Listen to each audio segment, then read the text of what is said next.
निवडणुकांच्या पार्श्वभूमीवर भाजपमध्ये सध्या जोरदार इनकमिंग सुरू आहे। सगळ्याच पक्षातनं अनेक मोठे नेते भाजपात प्रवेश करतायत। अशोक चव्हाणांनी काँग्रेस सोडल्यानंतर आता पुढे एकनाथ खडसे यांची भाजपमध्ये घरवापसी होत असल्याच्या चर्चांना सुद्धा उधाण आलेलं आहे।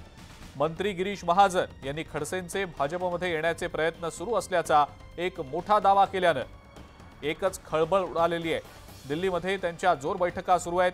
वरिष्ठांकडून जर त्यांना सिग्नल मिळाला तर आम्ही राज्यात पाहून घेऊ असं महाजन यांनी म्हटलंय। निरोप त्यांचे भरपूर येत आहेत, पण मला त्या संदर्भामध्ये माहीत नाही।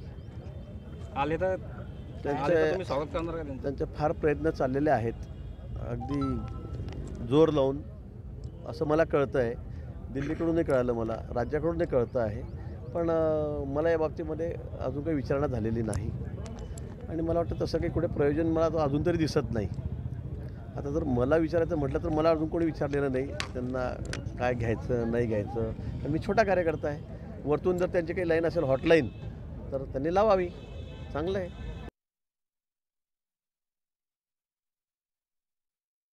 दिल्लीकडून सिग्नल मिळाल्यास पाहू असं सूचक वक्तव्य मंत्री गिरीश महाजन यांनी केलेलं आहे। एकनाथ खडसे भाजपमध्ये येण्यासाठी म्हणून निरोप पाठवत असल्याचा एकंदरीत प्रयत्न सुरू असल्याची माहिती मिळते। भाजपमध्ये येण्यासाठी खडसेंचे जोरदार प्रयत्न सुरू आहेत असं स्वतः गिरीश महाजन यांनी म्हटलंय।